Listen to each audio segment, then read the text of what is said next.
দেখুন, এসআইআর এর ফর্ম আমরা সবাই ফিল আপ করে দিয়েছি। ফর্ম ফিল আপ করে দেওয়ার পরও কিন্তু অনেকের কাছে নোটিশ আসছে, এবার অনেকের কাছে কিন্তু নোটিশ আসেওনি। তো কিভাবে আপনি দেখবেন এসআইআর এর পর, এসআইআর এর ফর্ম ফিল আপ করে দেওয়ার পর আপনার নামটা ভোটার লিস্টে আছে কি নেই? টোটাল 3টা প্রসেস আছে। খুব সহজেই নিজের ফোন দিয়ে মাত্র 1 মিনিটেই দেখে নিতে পারবেন যে আপনার নামটা ভোটার লিস্টে আছে কি নেই।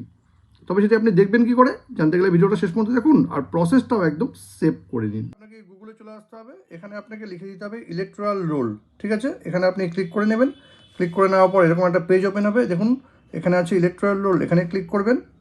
এবার এখানে ক্লিক করে নেওয়ার পর এই পেজটা ওপেন হবে। দেখুন 3 রকমভাবে আপনি চেক করতে পারবেন: search by EPIC, search by details, search by mobile number. ঠিক আছে, যদি এপিক দিয়ে সার্চ করতে চান এখানে আপনার ল্যাঙ্গুয়েজটা দিয়ে দিবেন, এখানে এপিক নাম্বার দিয়ে দিবেন, এখানে স্টেটটা দিয়ে দিবেন, এই ক্যাপচা কোড এখানে দিয়ে দিতে হবে। এখানে ক্যাপচা কোডটা এন্টার করে সার্চ করবেন, যদি ডিটেলসটা চলে আসে তাহলে কিন্তু আপনার নাম ভোটার লিস্টে আছে।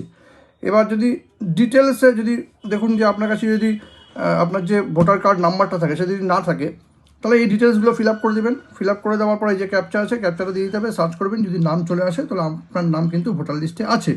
ঠিক আছে, এবার দেখুন মোবাইল নাম্বার দিয়েও সার্চ করা যাবে। এখানে ক্লিক করবেন, যারা যারা মোবাইল নাম্বার দিয়ে সার্চ করবেন এখানে স্টেট দিবেন, ল্যাঙ্গুয়েজ দিবেন, ক্যাপচাটা দিয়ে দিবেন, ক্যাপচা দিয়ে সেন্ড ওটিপি দেবেন। আপনার রেজিস্টার মোবাইল নাম্বারে একটা ওটিপি আসবে, সেই ওটিপিটা দেওয়ার পর কিন্তু আপনার ডিটেলসটা এখানে খুলে যাবে যদি আপনার নাম ভোটার লিস্টে থাকে। আর যদি দেখুন যে এখানে সার্চ করে দেওয়ার পর সমস্ত ডকুমেন্ট দেওয়ার পর সার্চ করে দেওয়ার পর কিছুই আসছে না, তবে কিন্তু আপনার নাম ভোটার লিস্ট থেকে হয়তো কেটে গেছে। অবশ্যই কিন্তু কর্তৃপক্ষের সঙ্গে যোগাযোগ করুন। এই ইনফরমেশনটা যদি কখনো আপনার কাজে লেগে থাকে তবে কিন্তু এটাকে অবশ্যই শেয়ার করবেন। আর এরকম নতুন নতুন ইনফরমেটিভ ভিডিও পেতে প্লিজ সাবস্ক্রাইব আমার চ্যানেল সাবজেক্ট সম্রাটকে। Thank you.